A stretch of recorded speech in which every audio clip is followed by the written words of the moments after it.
Torej, danes je izjemno pomemben dan za evropsko politiko, ne samo zaradi tega, ker smo potrdili novo sestavo Evropske komisije, ki jo drugič vodi gospod Barroso, ampak tudi zaradi tega, ker smo potrdili medinstitucionalni sporazum, ki nekoliko bolj podrobneje ureja odnose med Evropsko komisijo in pa Evropskim parlamentom. Ta sporazum določa veliko večjo vlogo Evropskega parlamenta pri nadzoru komisije in pa tudi pri zakonodajni pobudi, istočasno pa določa ali pa na nek način spreminja relativno avtonomno, do sedaj avtonomno Evropsko komisijo v izvršni organ Evropskega parlamenta. Ne gre torej za uvedbo nekega skupščinskega sistema, kot bi marsikdo mislil, vendar ne gre pa tudi za uvedbo predsedniškega sistema, kot je bilo večkrat slišati v Evropskem parlamentu, čež da gospod Barroso poskuša vso politično moč zadržati v svojih rokah. Nasprotno, jaz mislim, da je medinstitucionalni sporazum pripeljal do tega, da je Evropski parlament pridobil takšno moč, kot še nikoli ni imel v zgodovini, zgodovini svojega obstoja. In se mi zdi, da je zelo pomembno, da bodo poslej tisti, ki bodo kreirali posamezne politike v okviru Evropske komisije, morali biti v nenehnem kontaktu, nenehnem stiku z Evropskim parlamentom. To se mi zdi še posebej pomembno, ker to je velik korak naprej v razvijanju tako imenovane evropske demokracije. Že z Lizbonsko pogodbo je Evropski parlament, pa tudi evropski državljani, dobil večje pristojnosti, tudi nacionalni parlamenti so dobili večje pristojnosti in vse to širi in poglablja demokracijo v Evropski uniji. Jaz mislim, da to nujno in zadnji hip, glede na to, da so se že na polju evropske politike kazali določeni znaki recesije demokracije ali pa celo krize demokracije. To ugotavljajo razne raziskave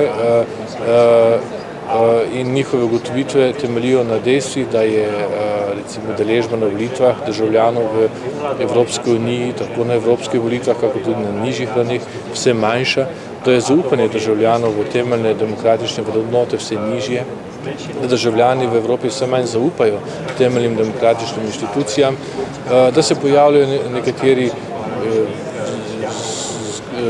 izbruhi nedemokratičnih gibanj, da se celo nekatere vlade v posameznih prestolnicah nedemokratično obnašajo, ko tepejo demonstrante ali ko poskušajo podpirati ali pa revitalizirati nekatere simbole iz totalitarnih zgodovin.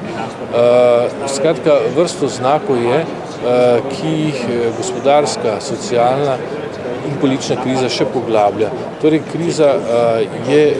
demokracija je krhka in zaradi tega morajo evropske politiki, pa tudi politike v nacionalnih državah storiti vse, da se ne bi ponovil kakšen črni scenarij že viden v prvi polovici 20. stoletja. Danes imamo vrsto mehanizmov, s katerimi lahko preprečimo najhujše, da se bi kakšen novi totalitarizem pojavil ali da bi se obnovili že znani totalitarizmi na tleh evropske politike.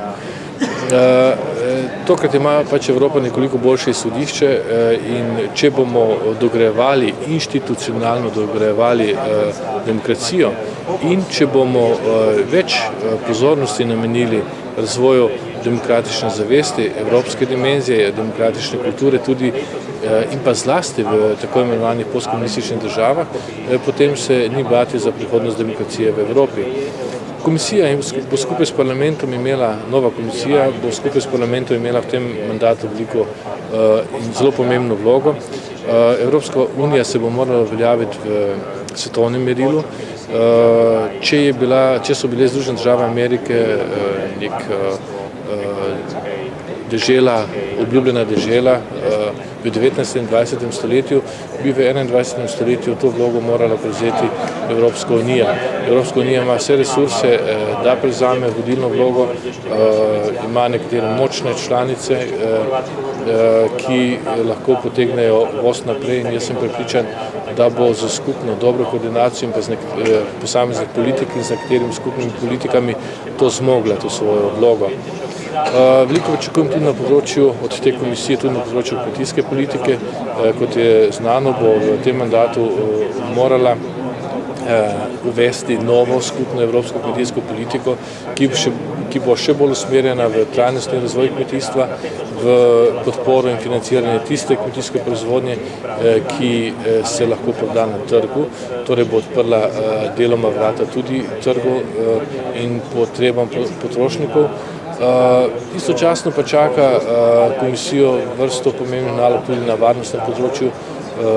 Kot vemo, se teroristična mreža vse bolj širi, je tudi vse bolj nevarna in grozi tudi posameznim evropskim državam. Skratka, komisiji ne bo lahko. Dejstvo pa je, da ima dovolj moči v svojih rokah, da vse tisto, kar je bilo napovedano ob hearingih ali kar je napovedoval mandatar in kasneje novi predsednik Barroso, lahko resniči.